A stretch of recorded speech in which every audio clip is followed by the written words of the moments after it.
Chers frères et sœurs,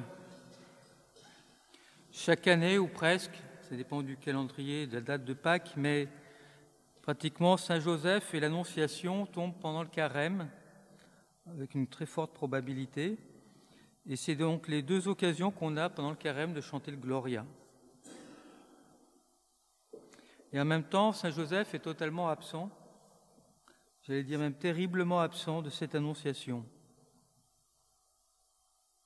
Mais c'est un autre sujet. Et cette Annonciation, justement, elle est liée, elle a deux... En fait, on célèbre deux événements pratiquement en un seul aujourd'hui.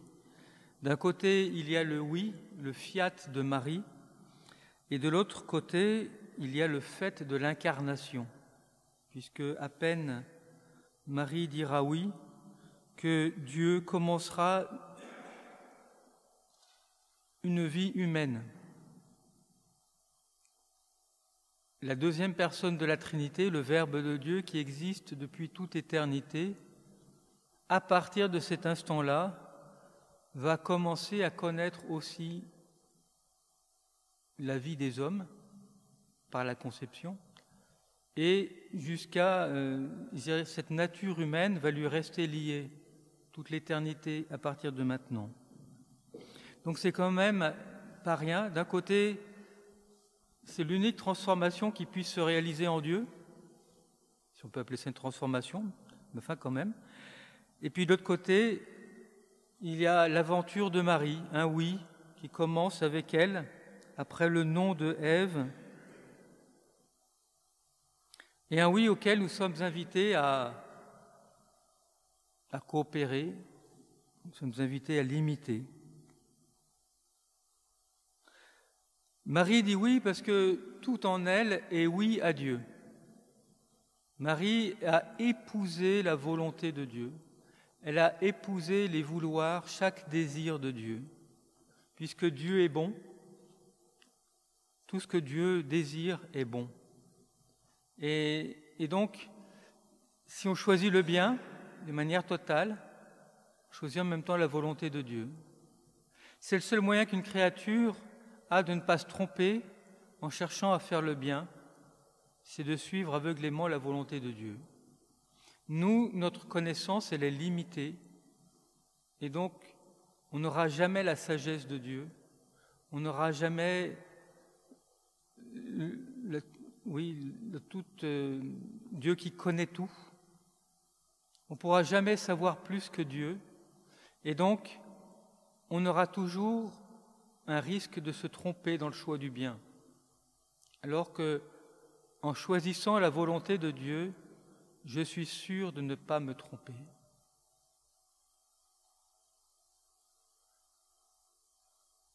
Et nous voyons que Dieu, pour se faire chair, pour entrer dans la communion intime avec l'espèce humaine, et ça c'est le plan de Dieu, d'épouser la nature humaine, il faut que la nature humaine ne soit pas en rébellion.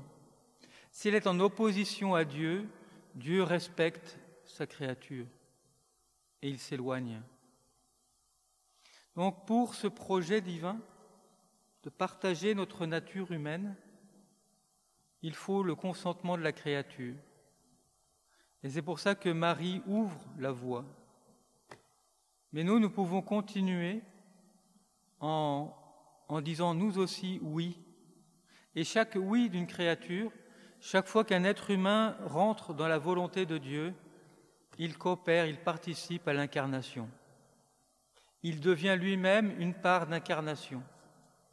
En accueillant l'Esprit Saint dans nos cœurs, nous permettons à Dieu de vivre sur la terre. Nous permettons à Dieu de se faire plus voisin, plus proche de nos prochains. Et donc, accueillir la volonté de Dieu dans nos vies, à l'image de Marie, c'est rendre Dieu présent à nos frères. Marie fait rentrer Jésus-Christ dans l'humanité, et donc par là, par la source, étant source, ou étant robinet si vous voulez, puisqu'elle pouvait dire non, Marie fait venir tous les sacrements sur la terre. Elle fait venir les évangiles, elle fait venir tous les enseignements de Jésus, elle fait venir tous ceux qui ont été sanctifiés par les sacrements, par son oui. Et nous, il y a quelque chose d'analogique dans nos vies. Dieu ne va pas s'incarner par nous, et en même temps, en acceptant la volonté de Dieu, il y a quelque chose de Dieu qui s'incarne en nous et qui devient proche de nos frères.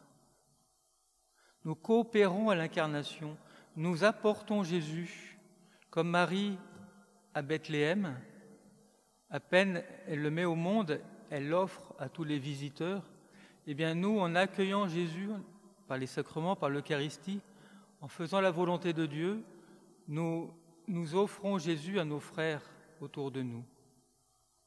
Il y avait un prêtre martyr en Algérie qui disait qu'on a retrouvé une petite prière dans ses affaires où il disait son désir de devenir un 5e évangile. Qu'en le voyant vivre, en le voyant aimer, les gens non chrétiens autour de lui puissent voir quelque chose de Jésus. Donc tout l'être de Marie n'est que oui à Dieu. Et c'est ainsi que le Verbe s'est fait chair et qu'il est venu demeurer parmi nous. C'est là que l'évangile de Luc rejoint le prologue de saint Jean. Et donc, nous pouvons méditer ce oui de Marie. Comme le Père l'a dit au début de la messe, et si elle avait dit non? Toute l'humanité est là suppliante de dire oui, dis oui Marie, sans le savoir puisque nous sommes nés après. Mais quelque part, plus nous pouvons méditer sur le fait que si Marie avait dit non, et qu'elle pouvait dire non tout autant que Ève, car Ève aussi était immaculée à l'époque, si Marie avait dit non, vous voyez les conséquences que cela aurait pu avoir. Eh bien, de méditer sur cet instant d'hésitation avant que Marie dise oui, et combien on voit que c'était important que pour nous qu'elle dise oui, eh bien, ça peut nous aider à comprendre comment il est important que nous aussi nous disions oui au moment des tentations, au moment des hésitations, au moment des épreuves, parce que de ce oui, beaucoup d'âmes vont pouvoir être sauvées ou pas sauvées. Et donc, méditer à ce sujet et à ce moment-là, demander à Marie, qui elle aussi, sans doute, est à côté de nous et nous supplie de dire oui.